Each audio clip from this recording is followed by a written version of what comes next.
ओम शांति। जब आप भगवान के करीब पहुंचते हैं तो 4 पेपर आपके जीवन में आते हैं। जब ये दिखने लगे तो समझ लेना आप भगवान के करीब पहुंच रहे हैं। आपकी परीक्षा हो रही है। भगवान की परीक्षा में फेल मत हो जाना। आज का बहुत ही महत्वपूर्ण टॉपिक है कि जब कोई महान आत्मा, पुण्य आत्मा परमात्मा के करीब पहुंचती है, अपनी साधना में आगे बढ़ते हैं, मेडिटेशन में जैसे उनकी स्थिति ऊंची उठने लगती है और उनकी साधना ऊंचाइयों पर जाने लगती है, परमात्मा के करीब पहुंचने लगते हैं, तो ईश्वर उन आत्माओं की परीक्षा लेते हैं कि इनमें कितना निश्चय है। जैसे जैसे आप आगे बढ़ते हैं तो उसको अनेक परीक्षाओं से गुजरना पड़ता है। जहां एक और तो वो अपनी आध्यात्मिक उन्नति के लिए स्ट्रगल करता है, अपने जीवन में आने वाली डिफ़िकल्टी, परेशानियों को कम करता है, तो वहीं पर उस आत्मा की परीक्षा भी ली जाती है। भगवान, परमात्मा, ये यूनिवर्स, वो आत्मा जिस अपने लक्ष्य की प्राप्ति के लिए आगे बढ़ रही है, तो फिर परमात्मा उसकी परीक्षा भी लेते हैं। और जब ईश्वर परीक्षा लेता है, उसकी परीक्षा होती है, तो हमें पता नहीं चलता है कि वो परीक्षा कैसे लेगा और किस रूप में लेगा। क्योंकि आज संसार में जब आप कोई भी परीक्षा देते हैं और जब कोई भी परीक्षा होती है, कोई भी एग्ज़ाम जब आपके सामने आता है, तो आपको बहुत समय पहले से उसका पता चल जाता है कि इसका एग्ज़ाम कब होने वाला है। कोई एग्ज़ाम तो ऐसे होते हैं कि 6 महीने 3 महीने पहले से भी उसका मालूम चल जाता है। लेकिन ईश्वर जो परीक्षा लेता है उसका पता तो आपको पहले से नहीं पता चलता है। अब दुनिया की जो परीक्षाएं होती हैं उसका पता पहले से चल जाता है, तो फिर हम उस एग्ज़ाम की तैयारी भी कर लेते हैं कि ऐसे तैयारी करना है, इस प्रकार से हमें तैयारी करना है। और जो यूनिवर्स की परीक्षा जो होती है, परमात्मा जो परीक्षा लेता है, उसकी तैयारी हम पहले से नहीं कर पाते, क्योंकि उसकी डेट का पहले से पता नहीं रहता है। तो हम बस लगे रहते हैं कि जब होगा सो देखा जाएगा। लेकिन जब परीक्षा आती है तो 1 सेकंड पहले भी उसकी डेट का हमें समय का पता नहीं चलता है, और जो भी परीक्षा होती है अचानक होती है। इसलिए परमात्मा हमेशा कहते हैं एवर रेडी रहना। और आज जो आपको बताने वाले हैं, आपको अगर ये 4 प्रकार के पेपर, ये संकेत देखने को आपको मिलने लगें, तो आप समझ लेना कि आपकी परीक्षा शुरू हो गई है। ईश्वर आपकी परीक्षा ले रहे हैं। भगवान भी पहले देखो आपको समझाते हैं, आपको पढ़ाया जाता है, आपको समझाया जाता है, और फिर जब आप कहने लगते हो अपने अंदर से, आपको बहुत ऐसे लगने लगता है कि मेरे अंदर तो बहुत पेशेंस आ गया है। जब आप ऐसे सोचने लगते हैं कि मेरे अंदर पेशेंस है, तो अब आपके समझो कि पेशेंस की परीक्षा है। जब आप कहते हैं कि मेरे अंदर तो बहुत अच्छी यूनिटी पावर है, मैं तो बहुत नरमता से, बहुत प्यार से, बहुत स्नेह से, बहुत सम्मान के साथ सभी आत्माओं से बात करती हूँ, सबसे मैं सम्मान देती हूँ, तो जब ये सारी चीज़ें आपके अंदर देखने में आती हैं, तब आपकी परीक्षा होते यूनिवर्स को देखता है कि हाँ, इस बंदे के अंदर, इस आत्मा के अंदर कितना पेशेंस है, कितनी धैर्यता है, कितनी सहनशील है। तो उस आत्मा की फिर परीक्षा होती है। क्योंकि जिस रास्ते पर ईश्वर आपको चलाना चाहता है, तो भगवान भी देखता है कि जिस रास्ते पर इसको ले जाना है, उस रास्ते पर जाने के लिए लायक ये आत्मा है या नहीं है, उस रास्ते पर जाने का हक है क्या इसको। जिस प्रकार से इस आत्मा को पावर दी जाने वाली है, जिस आत्मा को और आगे इस आत्मा को लेकर कहाँ तक जाना है, ये क्या बनने वाली है भविष्य में, और इसके भाग्य में क्या आने वाला है, तो क्या उसके लिए ये तैयार है। उसके लिए आपकी परीक्षा ली जाती है। और या पहले आपकी कभी ऐसे परीक्षा हुई है, तो आज इन बातों को आप चेक करते हैं, इन बातों को जांच करते हैं, देखते हैं कि आपकी जैसे ही आप ईश्वर के नज़दीक पहुंचते हैं तो क्या क्या होता है, परीक्षाएं कैसे होती हैं। देखिए, ईश्वर के मार्ग में जैसे ही आप आगे बढ़ने लगते हैं, परमात्मा के करीब पहुंचते हैं, आपकी साधना अच्छी होने लगती है, तो सबसे पहला जो पेपर आता है वो होता है आलस। सबसे पहला आपको आलस शुरू होगा, आलस आना। जो भी साधना आप कर रहे थे, जो भी आध्यात्मिक के नियम का आप पालन कर रहे थे, उसमें आलस आने लगता है। कुछ दिन आप बहुत अच्छी साधना करेंगे, परमात्मा को याद करेंगे, मेडिटेशन करेंगे, बहुत अच्छी ईश्वरीय कार्य की बहुत अच्छी सेवा करेंगे, आप सब कुछ करेंगे, कुछ दिन तक आपका मन मेडिटेशन में बहुत अच्छे से लगेगा और कुछ दिनों के बाद मन की अवस्था फिर ऐसी होने लगती ऑटोमेटिक धीरे धीरे कि अरे बस करो, अब तो बहुत कर लिया है। अब आलस जो है, चाहे आपका साधना में या आप पूजा पाठ नियम से करते हैं तो उसमें पूजा पाठ में भगवान को याद करने में, नाम जप करने में फिर आपका मन नहीं लगेगा। तो ये जो परीक्षा आपकी ली जा रही है, ये आपकी इच्छा शक्ति की जांच करने के लिए परीक्षा ली जाती है कि क्या ये आत्मा आलसी होकर बैठ जाएगी या फिर ये लगातार अपने पथ पर आगे बढ़ते रहेंगे और इस आत्मा के प्रति अंदर से क्या लगन है अपने लक्ष्य की प्राप्ति के लिए। जैसे आप सभी जानते हैं कि दुनिया में परीक्षाएं होती हैं। जब किसी को भी कोई पद दिया जाता है तो वो पद ऐसे ही नहीं दिया जाता है, वो कितने वर्षों से उस पद के लिए तैयारी करते हैं, फिर उनका पेपर लिया जाता है, इंटरव्यू लिया जाता है, उसके बाद जब देख लिया जाता है कि हाँ ये पद संभालने के लायक हैं, तभी उस व्यक्ति को वो पद दिया जाता है। तो परमात्मा तो हमें देव पद की प्राप्ति, स्वराज्य अधिकार देने आए हैं, देव आत्मा बनाने आए हैं, राजा बनाने आए हैं। तो परमात्मा भी हमारी परीक्षा लेते हैं, चेक करते हैं कि इस आत्मा को जो बनना है या उसके लायक है या नहीं है। ऐसे ही नहीं आपको अपना पद मिल जाएगा, इसके लिए भी परीक्षा देनी पड़ती है, बड़ी भारी परीक्षा होती है। जब तक परीक्षा ना हो तब तक पता कैसे चलेगा कि आपके अंदर कितने अच्छे महान गुण छुपे हैं, आप कितनी ज्ञानी आत्माएं हैं।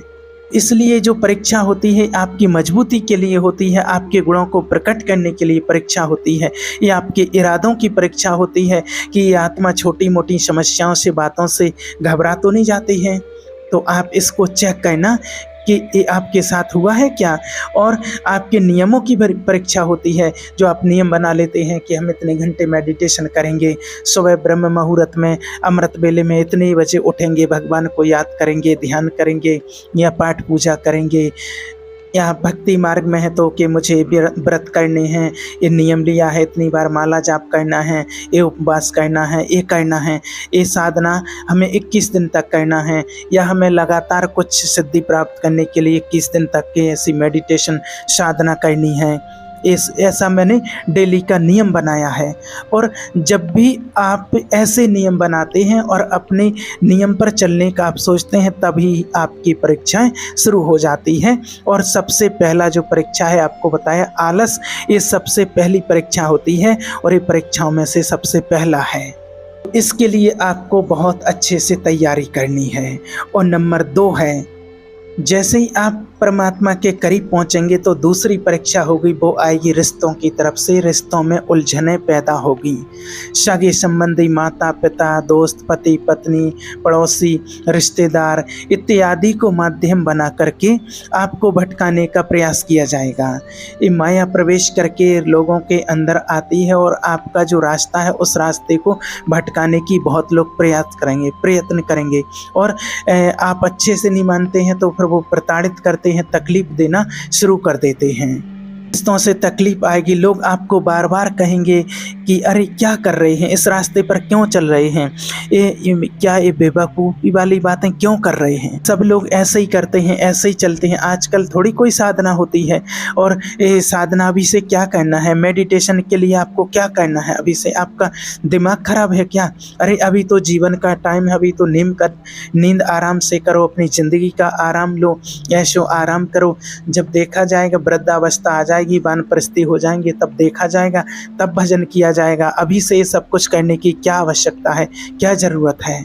तो ऐसे आपके रिलेशन वालों से, आपके परिवार वालों के लोगों से आपको ये शब्द सुनने को मिलेगा और ये आपकी परीक्षा होगी। आप याद रखना कि ये कोई लोग नहीं आपके लिए कर रहे हैं, ये आपकी परीक्षा ली जा रही है और उनके अंदर बैठ कर के कोई बुलवा रहा है। ये आप इस बात को अच्छे से समझ लेना और ये आपकी परीक्षा हो रही है। तो ज़रा आप सावधान हो जाना। आपको अपने लक्ष्य से भटकाने के लिए ये सब कुछ हो रहा है और जिस व्यक्ति पर आप अटूट विश्वास करते हैं, बहुत ज़्यादा विश्वास करते हैं, और वही ऐसे शब्द आपसे ज़्यादा बोलेंगे। और ऐसा लगेगा आपको कि आपके माता-पिता के द्वारा, आपके परिवार के लोगों के द्वारा आपके सामने एक धर्म संकट में खड़ा कर दिया जाएगा आपको कि आप माता-पिता को मना कर रहे हैं। आप सोचेंगे कि मैं अपने माता-पिता की मानूँ या जिसको मैंने दिल से चाहा है, बहुत प्रेम करते हैं, उसको मानूँ या फिर मैं अपने इष्ट देव परमात्मा की मानूँ। पर कहीं न कहीं आपको बड़े प्यार से कंप्रोमाइज़ करके आपको बहुत प्यार से समझाया जाएगा।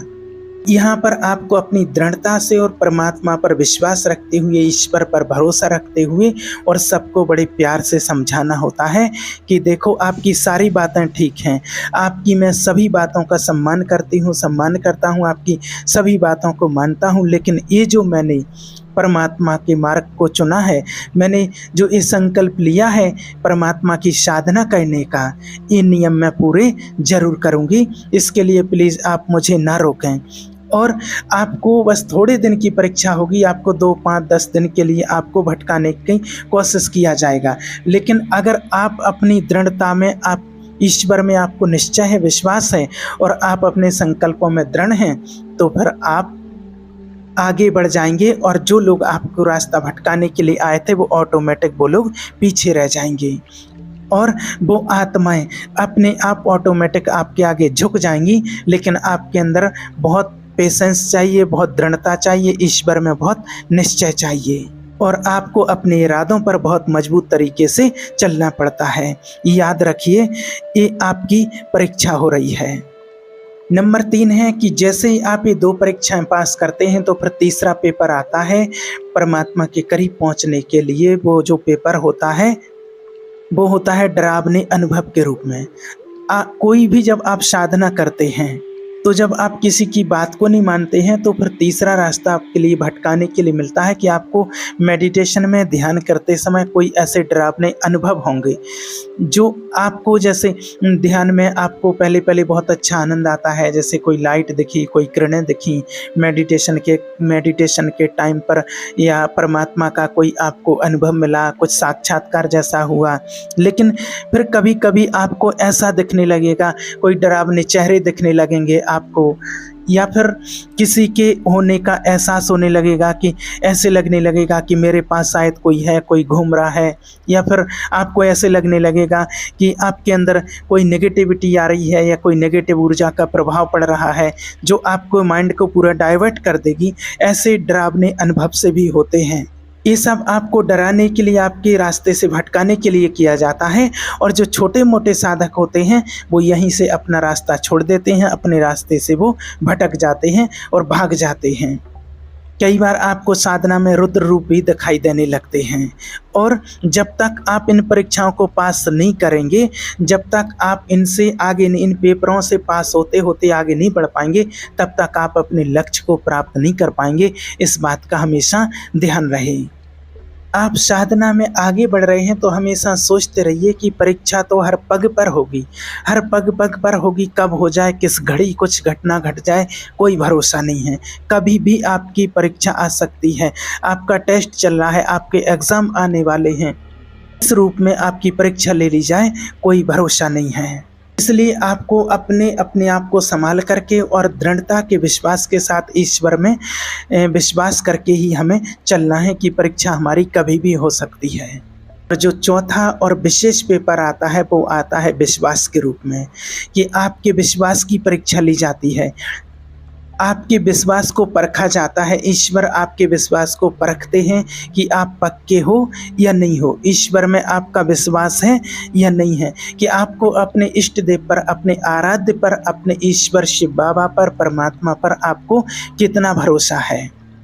और कई फिर मेडिटेशन में आपको ऐसे संकल्प आएंगे, ऐसे दृश्य आएंगे कि अरे ये तो बहुत कठिन साधना है, भगवान को पाना, इस मार्ग में चलना तो बहुत कठिन है। अरे इससे अच्छा तो उन देवी देवताओं की साधना कर लो, उनकी पूजा कर लो, ऐसा कर लो, वो तो बहुत सहज है, ये तो बड़ा डिफ़िकल्ट है। और मुझे लगता है कि ये छोड़ करके और वो पकड़ लो, वो बहुत सहज है। और बहुत लोग जो होते हैं और बड़े बड़े जो पथिक हुए हैं और वो यहीं से भटक जाते हैं, यहाँ तक आ जाते हैं और यहाँ से फिर वो भटक जाते हैं, अपना रास्ता छोड़ देते हैं और वो उनको लगता है कि ये वाला रास्ता छोड़ करके वो इजी वाला रास्ता अपना लो, वो सहज है, ये तो छोड़ो इसको, ये तो बड़ा डिफ़िकल्ट है और यहाँ मज़ा नहीं आ रहा है, यहाँ इच्छा पूर्ति नहीं हो रही है, यहाँ जो मांग रहे हैं वो नहीं मिल रहा है। और यहीं पर सबसे बड़ी गलती वो आत्माएं कर देती हैं कि अपने सबसे बड़े इष्ट परमात्मा को छोड़ करके और कोई और छोटे देवी देवताओं की आराधना करने लगते हैं या भूत प्रेतों की पूजा करना शुरू कर देते हैं। यानी कि कोई सिद्धि मिद्धि मिल जाए, कोई छोटे मोटे जुगाड़ू साधन ऐसे ही अपने जीवन में अपनाने लगते हैं और उसके बाद फिर वो भ्रमित होना शुरू हो जाते हैं। और कई लोग भी पूछने लगते हैं कि आप भाई इतने 10 साल से, 5 साल से, 2 साल से ये साधना कर रहे हो, मेडिटेशन कर रहे हो, परमात्मा को याद कर रहे हो, आपको क्या मिला है? क्या मिला है? कुछ दिखाओ। क्योंकि लोगों को लगता है कि भाई 2-5 साल करके और इस साधना से फिर कोई चमत्कार हो जाएगा, कोई चमत्कार करेंगे। बस लोगों को ये लगता है कि साधना करके आएंगे और लोगों से कहेगा कि बताओ तुम्हारी क्या इच्छा है, मैं तुम्हारी इच्छा कैसे पूरी करूं, ऐसा चमत्कार करने लगेंगे। तो ऐसा नहीं होता है, इस बात को आप विश्वास कीजिए। हमें कोई चमत्कारी बाबा नहीं बनना है, हम कोई चमत्कारी बाबा बनने के लिए साधना नहीं कर रहे हैं, हम चमत्कारी बाबा बनने के लिए भगवान का ध्यान नहीं कर रहे हैं। आप साधना करते हैं अपनी अंतर आत्मा को जगाने के लिए, अपनी अंतर आत्मा को शुद्ध और पवित्र बनाने के लिए, अपने लक्ष्य तक पहुंचने के लिए, अपने इष्ट परमात्मा तक पहुंचने के लिए। हमारी यहाँ किसी और से कंपटीशन नहीं है कि हमें उससे आगे बढ़ना है कि नहीं, यहाँ तो हमें अपने आप से कंपटीशन है और हमें अपनी बुराइयों पर विजय प्राप्त करके आगे बढ़ना है। अपनी ही नेगेटिविटी से हमें अपनी कंपटीशन होती है, अपनी ही पास्ट लाइफ से हमारी कंपटीशन होती है। अपना विश्वास हमें अपने परमात्मा पर कायम रखना है, हमें अपने आप को बार बार भरोसा दिलाना होता है। मुश्किलें आएंगी, बड़ा मुश्किल है सफ़र, लेकिन हे मुसाफिर तू चलता चल और आगे बढ़ता चल। मुश्किलें तो आएंगी पर रुकना नहीं है, झुकना नहीं है, डरना नहीं है और लगातार इस पथ पर हमें आगे बढ़ते रहना है, चाहे कितनी भी परीक्षाएं क्यों ना आएँ। अलग अलग रूपों में परीक्षाएं होंगी, ना जाने माया किस किस प्रकार से, किस किस रूप में आकर के हमारी परीक्षाएं लेगी, लेकिन हमें आगे बढ़ते रहना है।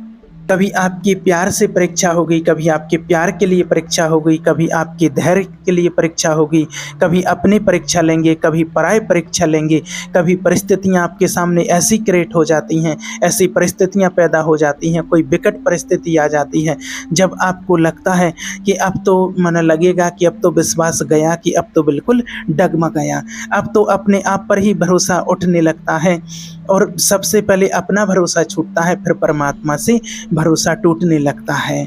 इसलिए अपने ऊपर भरोसा कायम रखना पूरा पूरा, और आपके भरोसे से ही, अपने भरोसे से ही हमें परमात्मा पर भरोसा होता है। इस बात को हमेशा याद रखना। इसलिए अपने आप पर से भरोसा कभी टूटने मत देना।